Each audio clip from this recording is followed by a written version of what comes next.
समझ नहीं आ रहा अपने सैलरी इंक्रीमेंट का क्या करूं। बेटा इतना क्या सोच रहा है? अपने म्यूचुअल फंड्स के एसआईपी का टॉपअप करा ले। This is the right time. क्या? समझ में नहीं आया। बेटा इतना क्या सोच रहा है? अपने म्यूचुअल फंड्स का एसआईपी टॉपअप करा ले।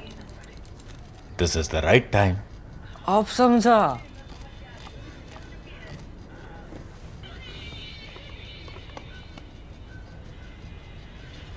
Mutual fund investments are subject to market risks. Read all scheme related documents carefully. Hello and welcome to a fresh new episode of Geopolitics with Swasti, where Swasti Rao, our consulting editor for strategic and international affairs, takes your questions, dear subscribers, on geopolitical developments around the world. Now, Swasti, like you said, India-EU trade deal is the flavor of the season, and it only makes sense to begin with it. Lots of question on it, and I will begin with Strawberry Paratha's question, who wants you to break down the India-EU deal in layman's terms. Okay, so there are several questions, and in fact, we thought of starting with this because then we go on building on different layers. Now, so in layman terms, if you ask me to break it down in layman terms, first we have to understand why did it happen now, right? Because it was being negotiated for the last 2 decades. So what was so special about 2026 that it actually happened now, right? So basically there are, three main factors why the deal happened right now. Of course, everybody understands the Donald Trump factor, which is obviously a big factor. In fact, just on the day the deal was announced, I did a very interesting worldview episode with James Crabtree, who's a distinguished fellow at the ECFR, which is European Council for Foreign Relations, and he's a very well-known, celebrated, so to say, India-Europe specialist. And I asked him the same question, and the first thing he started with is that thanks to Donald Trump. So you obviously cannot deny the fact that the Donald Trump factor and the instability that Donald Trump's tariffs and his ways and his brashness, etc., all his strategic dementia has sort of perpetuated in its partners and allies. I mean, India-US trade deal is still stuck. You know that EU is also facing about 15% tariffs. India is facing 50% tariffs. On the matter of Greenland, they somehow escaped, more tariffs. But long story short, the thing is the Donald Trump factor and the uncertainty because of Donald Trump. If you remember Mark Carney's speech at Davos this year, it's basically about how do you find common ground and work together and lie low and still keep working. So I think that is something which is obviously one of the biggest factors, but there are other factors as well.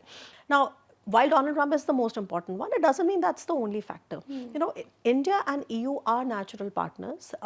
We already have a $200+ billion worth of bilateral trade in goods and services. So it is humongous anyway, and we've been negotiating. Even before Donald Trump came, there were many efforts made to make sure it happens, because you're dealing with EU, which is a 27 member states, so makes it very complicated. So until about a few years ago, it was all one block.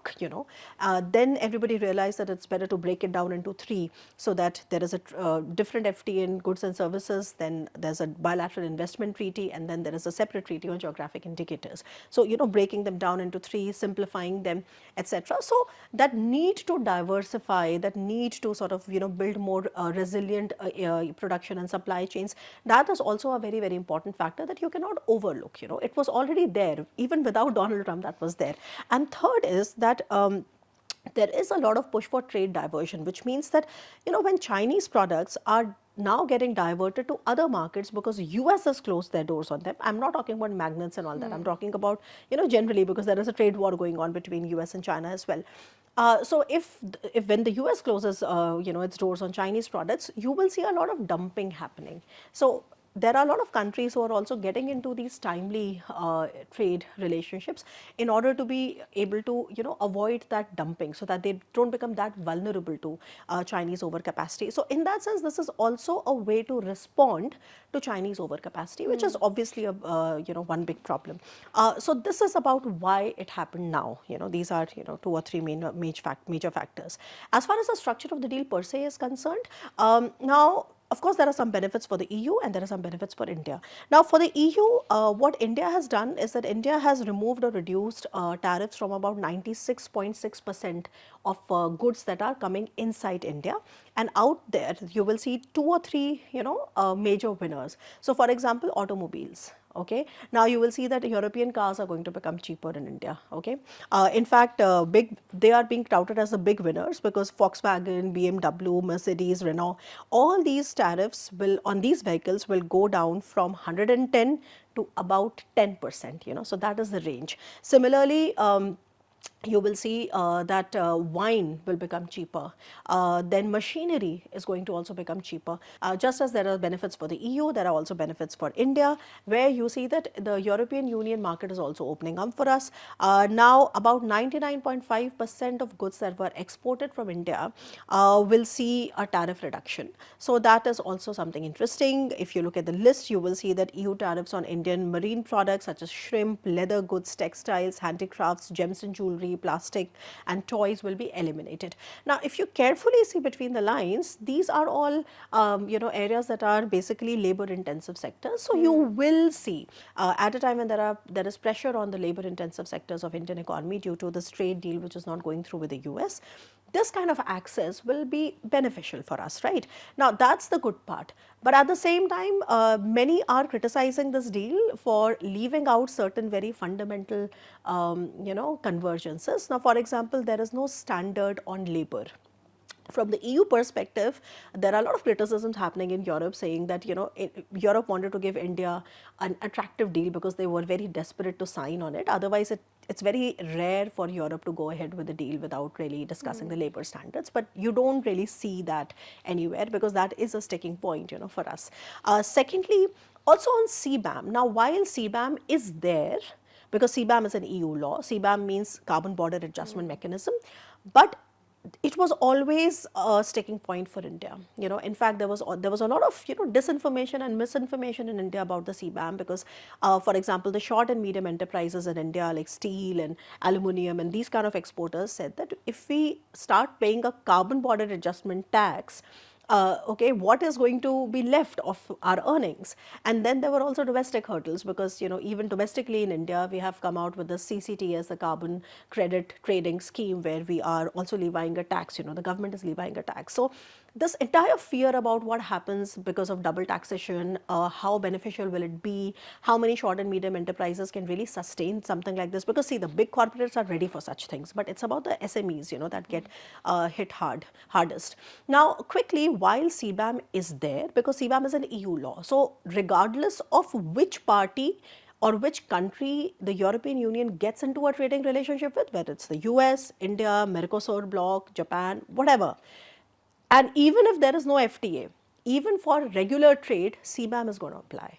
So you can't get away from it. It's already a law. I think what they've done here is that they're already talking about how to, find a way around all these complications so that both sides' interests are served, and that is one of the reasons why you don't see like a tangible discussion on CBAM. But as far as CBAM being part of the deal is concerned, it's there. And just related to CBAM, there's also this missing, so to say, discussion that you would generally expect from an EU FTA, which is on environmental standards. So the counter to this is that perhaps much of this will come when you're talking about, a different treaty on geographic indicators, etc. But we'll see where it is going. Now, quickly, what are the next steps? The next step is that what we signed in Delhi on the 27th of January was not the FTA per se, but it was the agreement on concluding that FTA, which means that the real FTA has to be signed once the legal hurdles are smoothened out. This process is going to take about 6 months. We are also hoping, there is no reason, but just to give you a technical picture, that there is no, there is no objection raised legally by either of the member states, which is not likely to happen, but I'm just telling you the scenarios. So once those legal provisions are smoothened out in about 6 months from now, we will see the actual signing of the deal, the signing of the FTA per se, and that is when you will see the full text, etc. And once that is signed, we are hoping that sometime in 2027, like early January, if not January, February, something like in the first quarter of 2027, we will see that coming into effect, because it is that is the reason why it's called the mother of all deals, because it's, you know, bringing together almost 2 billion people in the world, and it also reflects quarter of the global GDP. So this is what is going to happen next. In my opinion, Devdatta, just the final thought on this is that the real benefit to India is not going to only come from pushing up trade figures. See, we already have a $200 billion worth of trade, right? This can very easily be doubled, like the text says it by 2032. The point is not to just push up the numbers. The point is to really unlock European investments to come to India so that we are able to rev up our manufacturing. Because remember, if we don't do that, the more we export to the West, the more we'll end up importing from China. Because those critical dependencies and the dependencies for raw material, they are not going anywhere. So to substitute for that, what you really, the proof of the pudding is not just about numbers going up. The proof of the pudding is how do you conclude a bilateral investment treaty, which is also a part of the original deal, so that you have a steady stream of investments coming into India. Remember, as we are discussing the FTA and we are sort of celebrating the FTA, without a doubt, you know, it's a big event. The German corporates' investments in China are at a 4-year high. Okay, so that is where the proof of the pudding will lie, because that is going to be the real game changer. Okay, not just the numbers, but in my opinion, and to be fair to both sides, I think this is major step ahead and a major hurdle crossed, and I can only wish best to both the sides. On that note, Swasti, Fab 2042 has a question on how come India signed a defense cooperation with agreement, and is it safe? That's a very interesting question, because just today I read a piece in Foreign Policy by Professor Sumit Ganguly, and it really resonated. You know, it's not just this big FTA which is the newsmaker. It is also something rather unprecedented that has happened between India and the EU, which would also be, you know, equally a newsmaker, which is that the India and the European Union have signed the first ever security and defense cooperation agreement. Now, if you look into the details, and that was by Kaya Kalas, who's the High Representative on Foreign Policy, you know, who was here in town. And so if you look at the details, this is about maritime security, this is about cyber security, and this is about, you know, counter-terrorism, etc. And this builds on several of these mechanisms and collaborations that we have done with the EU in the past. So there is a maritime dialogue. You know, we have been part of EU naval force missions such as Atalanta, which is an anti-piracy mission in the Horn of Africa. We've also been on board with the coordinated maritime presence as a specific maritime tool that India became a part of. So all that is there. Why is it important? Is that, you know, not because it just talks about the soft areas, okay? It is important because please understand that when India looks at defense cooperation to Europe, India can take two verticals, you know. One vertical is the member state vertical, where we're talking about getting Rafales or Scorpions or, you know, or different submarines from countries like France or Germany or Spain, etc. Then there is a vertical which is happening at the EU-wide level. Now, at the EU-wide level, you cannot really have the same militaristic defense cooperation because the EU is not a common military yet. Having said that, the fact that European transformation as a military, so to say, actor is so tangible now and it's so visible that you can't miss it. For the longest time, we felt that once the Ukraine war is over, perhaps things are going to go back to, you know, normal or whatever. That's not the case. You know, the kind of conversations we hear in Europe today are radically different from how they were earlier. Europe is transforming as a strategic actor. Of course, it has limitations. It can the real transformation at a military level is going to be guided by the member states. It's going to be driven by the member states. So the big economies have to militarize. There's no doubt about it. But having said that, this particular complementarity that gets developed when it is being pushed at the EU-wide level also opens up lots of possibilities of potential cooperation, and that is where you asked about SAFE. Now, SAFE is this particular instrument which came about in 2025. Now, this is a part of a larger initiative called Rearm Europe. In fact, one of the things that made this conversation familiar in India was actually Rajnath Singh's remarks, who was our defense minister, when he met Kaya Kalas. You know, there was a certain set of remarks that was very interesting, and it was picked up by the media. I also retweeted it. It said that he alluded to the fact that Europe is arming and India can play a meaningful role in this a program called Rearm Europe. Now, Rearm Europe is a massive funding apparatus. 650 billion euros are going to be mobilized in a different manner, and 150 billion euros are going to be mobilized in a different manner. Where India can possibly play a role is where this 150 billion euro fund comes up, which is called SAFE. SAFE is short for Security Action for Europe, where basically the idea is simple. European Union has, in order to encourage its member states, and especially smaller member states, to go for joint procurements and to prioritize European defense industries, what they have said is that if two of you come to us and apply for, if there is a certain priority areas, he said if you apply for certain loans, those loans are very, very user friendly because the interest rates are very low. We are also giving, some pre-financing incentives, etc., to make it, attractive. And frankly, it is such a bumper hit in Europe is that the 150 billion euros that are committed under SAFE, if you look at the total number of applications that have come, it has already surpassed 150 billion. क्योंकि पैसा सबको समझ में आता है, right? So this is to basically, this is not going to be the major driver of European defense modernization or European defense transformation, but this is a major complementarity, okay, to what member states are doing. Now quickly, why does it become important for India, and why did our defense minister say that India could play a meaningful role in the Rearm initiative in Europe, is because if you look at the SAFE instrument, the priority of that money or the bulk of that money is going to go to European defense and Ukrainian defense industries, right? But there is still a huge chunk of about $50 billion where outside members can apply that are not members of the EU. So, for example, as of now, the European Union has already entered into defense agreements with countries like Norway, countries like Canada, and countries like UK.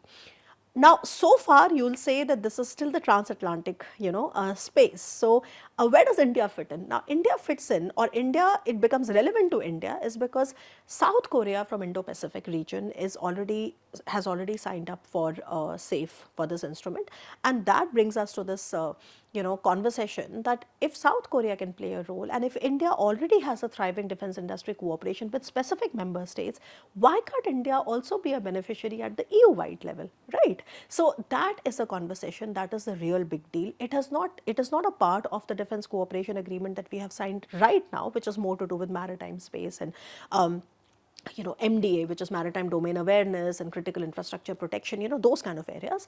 But I was just trying to elaborate for you, why did defense minister say this? And if this is a show of intent, I think this is going to be great news for the private defense industries of India, who really, if you look carefully, the MOD has always said that they are looking at becoming a net weapons exporter, and India has a fair, I would say, percentage of defense exports going to US and going to France, although these are not advanced platforms, these are secondary platforms, etc. And because I am myself associated with the defense industrial corridor, so I can absolutely tell you with data that while everybody keeps talking about Safran and Dassault and ThyssenKrupp, these big giants and Saab, the real market which is still untapped, that co-production and co-export potential is actually in the secondary segment.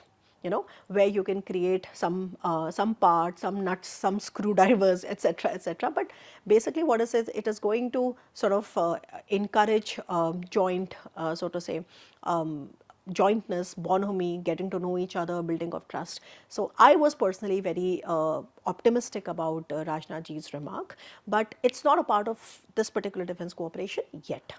On that very positive note, Swasti, there's another question and one final question that I'll take on the this, where Georges Sira says that he just read your Friday column on the EU-India trade deal and he appreciates it, and then he says that, can you please explain the Turkey angle that you talked about in a better manner, and also what is the customs union and why isn't anyone talking about it?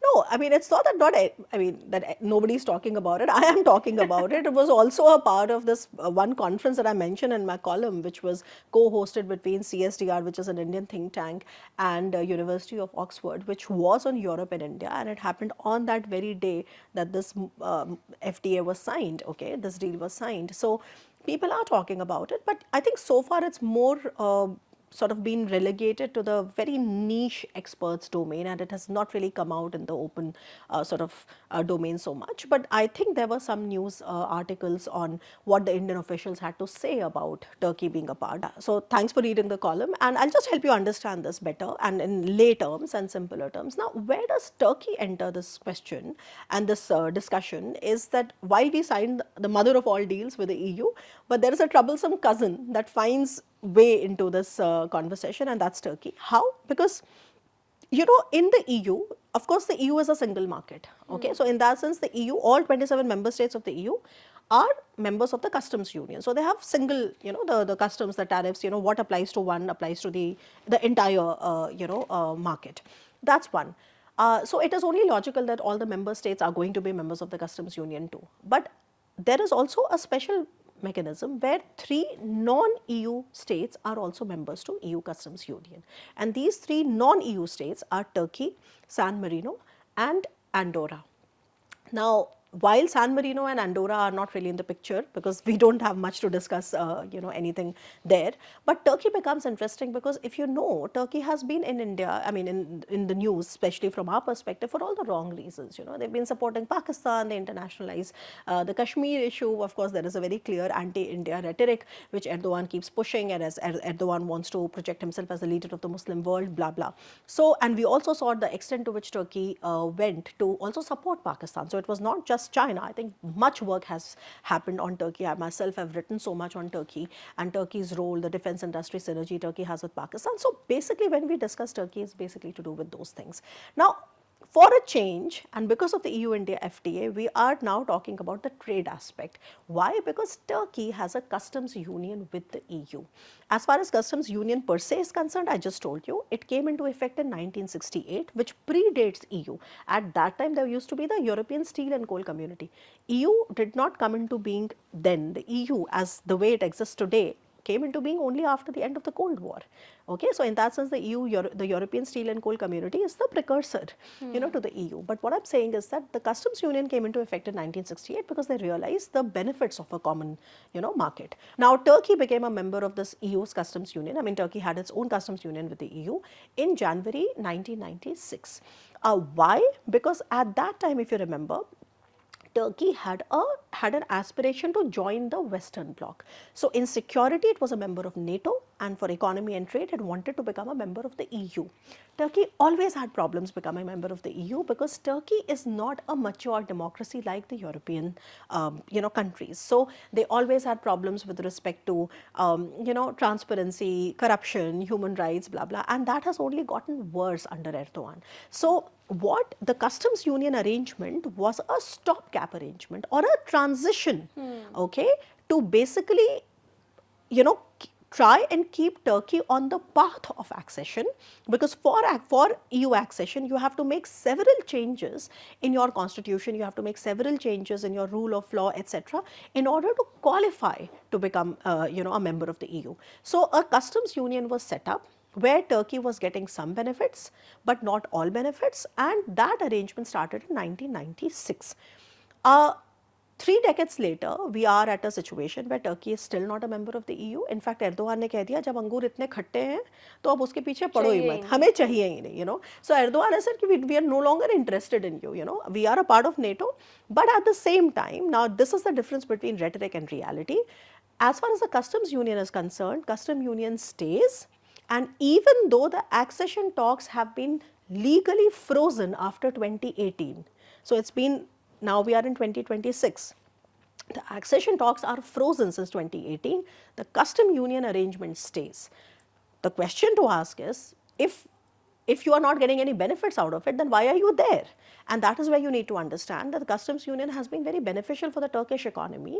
EU is Turkey's largest trading partner. Okay, now that's one part. Under the EU-India FTA, the question that was asked to some Indian authorities was that, does that mean that because Turkey has a customs union arrangement with the EU, the benefits that India-EU FTA brings to each other, right, will it be automatically transferred to Turkish side also? Because then it will be a problem for us, isn't it? Because we don't like Turkey, okay? To that, the answer was no. In fact, the current arrangement favors India because when India or any country signs an FTA with the EU, for that country, the not just the EU, but countries with whom EU has custom union arrangement, those markets also become accessible. Of course, there are certain conditions apply, but I mean, there are certain modalities, but those markets become accessible to India. However, the reverse is not true. So it doesn't mean that just because EU has signed an FTA with India and EU has a customs union with 3 of these countries and Turkey including, Turkey will also get access to India. No. And that brings me to data. If you look at India-Turkey trade data, the latest one, the total bilateral trade is about $10 billion, which is quite decent if you ask me. Out of the $10 billion, India already has an export surplus. So under the current arrangement with the EU, now with the FTA signed, India's exports to Turkey can actually grow because they will get more access. Right. And now comes the interesting part. तो हमें तो खुश होना चाहिए, right? Now comes the interesting part. The interesting part is why do we need to have a conversation around it and why did I write a column on it? Remember I mentioned that while the accession talks are frozen, but Turkey has recently, a few years ago, despite the fact that the accession talks were frozen, Turkey launched an upgradation of the customs union arrangement with the EU where they are wanting more rights, where they are wanting more access. Now, right now, as of January, the latest round of talks happened in January 2026, which is obviously very, very recent. We are still in January as we're shooting it, okay? Now, the thing to watch out for is that will EU give them certain better arrangements than they already have? If so, what is going to be the implication for India and so on and so forth. Now, that is why having this conversation becomes important to India. It is obviously something which is not talked about much, but now that you hear the details, you understand that there's so much that lies beneath the surface. Secondly, in my opinion, if you've read my column, you probably know that I have argued that this is actually an opportunity for India to try and sort of, make sure that Turkey doesn't drift too much to Pakistan and Bangladesh because it's already there, right? So my argument is that if India can sort of have a rapprochement with China so that the China, Pakistan, China, Bangladesh, bonhomie is kept under check, okay? It can do Why? the same It can with do the Turkey. same with Turkey because please remember that Turkish outreach to Pakistan and Bangladesh is well recorded, but Turkish outreach to Sri Lanka is also going to be a problem for us in the next few years. So why not hedge our sort of interest in a way that that can have a more pragmatic arrangement? That is in short the argument of the column, and that is why I thought of writing my column on that. On that very interesting note, Swasti, we come back to the neighborhood and a bunch of questions on Bangladesh, given that so much is happening in the country ahead of the polls. Yeah. This is a question by Sunil who wants to know that can you simplify and tell us what is going on in Bangladesh in the run-up to the elections? Is BNP expected to win and be more pro-India in its will the approach be more pragmatic when it comes to bilateral relations and trades? And there's another question by Swarnaditya Roy who says that what do you think would be the scenario if Jamaat wins in power? Sorry, if Jamaat comes to power or else both of them are in power, as in a BNP Jamaat coalition. Yeah, which actually looks quite likely. So now quickly, what is happening in Bangladesh? The country, the history, we've discussed Bangladesh so many times in the past, the way in which it is getting polarized and radicalized, etc. A lot of violence also. In fact, many recorded deaths, etc. have happened. Now quickly, they are going to go to vote on 12th of February. Before that, that Khaleda Zia's son returned after many years in exile, so Tariq Rahman is expected to win. He has already given a slogan and he said that neither, basically which basically means is neither Delhi nor Pindi but Dhaka. So meaning to say that I'm not going to tilt too much in anybody's to anybody's side, and obviously it had an implication for India that don't worry, I'm not here to create an anti-India sort of front. So politically speaking, okay, and by the way, Awami League is banned, so you have 3 main parties there. Of course, you have the Bangladesh Nationalist Party, the BNP, then there is Jamaat Islami, there's a question on that as well, and then there is this National Citizens Party, I think the students one. Now quickly, we'll see see what happens. But I think this question, and this has been discussed a lot lately in Indian media, is also because of this controversy that emerged. Right. And it's interesting because we were just discussing this aspect before the shoot started, which is that the US diplomats from the US embassy met some female journalists from Bangladesh saying that, they should be encouraging or they should be engaging more Jamaat leaders because there is a high possibility that they might win, etc., etc. Now, without getting into the controversy part, because frankly, if you ask me, this is what diplomats are supposed to be doing. So these are the conversations that happen behind closed doors because, like we would like to develop stakes with whoever is there, whoever wins. I mean, why do you think India developed stakes with Taliban? Because it was clear that they are the major stakeholders. So to my mind, this is less controversy and more reflective of what is to come. Now, on 12th of February, they are going to be voting for about 300 seats, and whoever gets 151 gets to form the government. There could also be a coalition government. So while BNP is still supposed to be the front runner, but if you look at the polls, it shows that the Jamaat is trailing by a very small margin. Now, I'll come to the next question, which is that what if Jamaat wins? Okay. Now, see, from India's perspective, neither BNP nor Jamaat is a best case scenario. BNP is a relatively better scenario because, of course, of the statements and the political recalibration that is at least signaled by Tariq Rahman. But Jamaat, of course, means right now everybody is trying to win over the voters. So everybody is trying to put a very safe and clean image. But despite that, there is no doubt about the fact that Bangladesh has become more radicalized and will become more radicalized, because even if Jamaat doesn't win, even if they are in the coalition, it means that they will have a lot of say. Now, quickly to the other part of your question, what does it mean for India?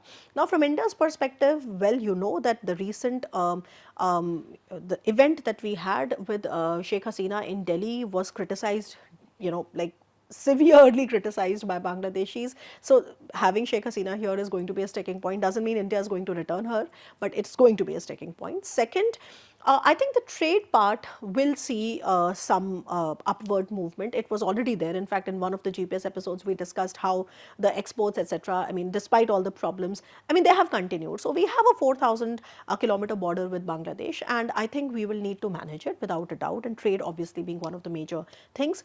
But as far as the strategic dimension is concerned, and that's my fear, if you look at the strategic sort of deepening or the trend, it is very, very clear that Bangladesh is pretty much in the China, Pakistan, Turkey ambit.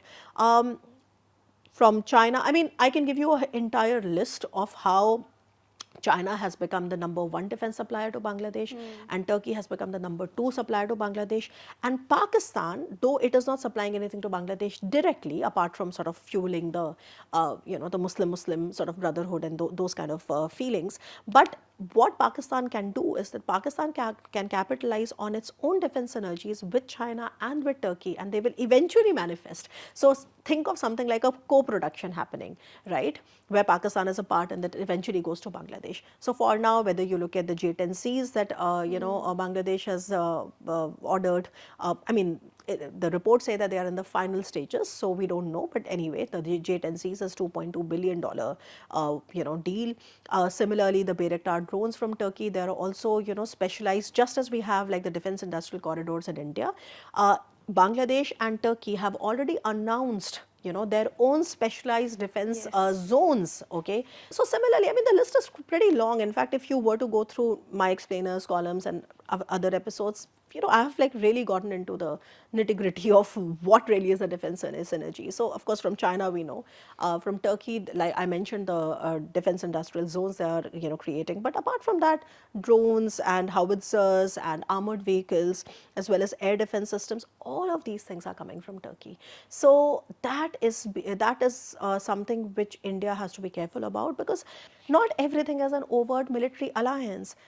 Deepening of defense synergies are also going to have an implication for India, because why is Bangladesh buying all these weapons, right? So, well, you can say maybe for Myanmar and here and there, but we are the biggest neighbors to Bangladesh. But this is not the same as saying that India is sort of fearful of any attack per se, but this kind of a massive capability building, especially in the military sector, is the classic reason why security dilemma develops, right? So this is a destabilization for India. We have to also see what are the other implications of this, synergy. Does it also reflect in different kinds of gray zone destabilization? We have to wait and watch for that. It is not in Bangladesh's interest to have a very hostile relationship with India, particularly because of trade. But at the same time, the strategic drift is very much there. So, and I do not see that reversing, frankly. With that, Swasti, I come to the last question for this episode, and it's by Narendra Arya on the US-Iran, the kind of Cold War that's going on between them. And he says that US has a history of playing a villain role in many countries across the world.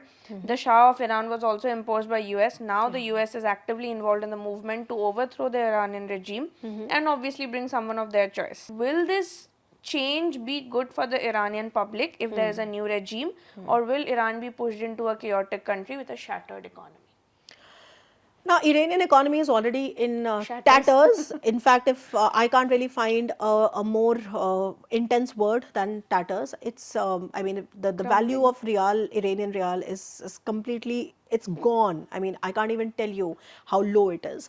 The reason why there was a protest that started in December was this economic collapse. Okay, it started from the Grand Bazaar. Grand Bazaar has been the center in Tehran, so it started from there. So you cannot sort of underplay the fact that the Iranian regime, especially the Islamic regime, the Ayatollah regime, they have run their course, they are past their expiry date. Instead of really working on the benefit of the Iranian people, all their effort is only on developing the nuclear bomb and, justifying everything, saying that we have sanctions and that is the reason why we're not able to do it. If they have such problems with respect to sanctions, how on earth are they finding money to fund Hezbollah? How on earth are they finding money to fund Hamas? So, when you talk to people from that region, of course, from India's perspective, we have congenial relationships, with the regime. So we would, for us, it's good. So that's why it ends. But if you talk to people in the in the region, the experts from the region, if you talk to Iranian people, I've done a lot of work also on it. I mean, it is quite convincing that the regime looks very weakened as of now.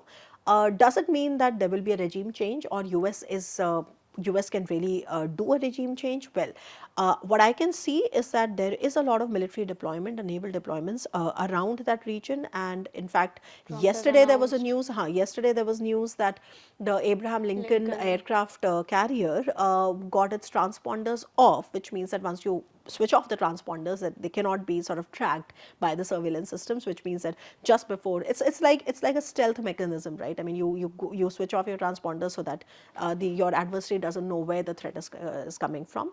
But having said that, I doubt whether the US has the capacity or Donald Trump has the will to get involved in a protracted war. Because if you remember, last year in 2025, when there was a 12-day war, the reason for the deployment of B-2 bombers by the United States was very clear. It was to take out the Fordo nuclear capabilities. But this time around, we don't know what is it for. Is it for taking out the nuclear facilities? Is it for weakening or eliminating the ballistic missile build-up? What is it for? Is it for regime change? It can't be for everything, right? But so there are two camps. One says that there are already internal disturbance in Iran, and then coupled with US strikes and Israel playing a role, which Israel is itching to play, you will see some sort of a major shift. The other side says that as far as protests are concerned, protests erupt every few years because the regime is so oppressive and people are so poor. Okay, so protests keep emerging, but IRGC has a very strong, so to say, control over all these mechanisms, and it is not easy to overthrow the regime. So, looking at it from India's perspective, both scenarios are bad. If the regime stays, the sanctions stay. So, we had to quit Chabahar. We don't know what is the future of INSTC. 120 million of our money, taxpayers' money, is there, and we had to quit. So sanctions stay, bad news for India. If the regime is changed, let's say, hypothetically, we don't know what kind of a regime comes. Will it have a friendly relationship towards India or not? My hunch would be that no matter what, they would have a friendly relationship towards India. But again, there is a big question mark. So what is going to happen in Iran is still uncertain. And I think that is where I would sort of rest my case. Yeah, I mean, a lot remains to be seen, but with that, we come to the end of this episode. We look forward to your questions for next week. Thank you for watching.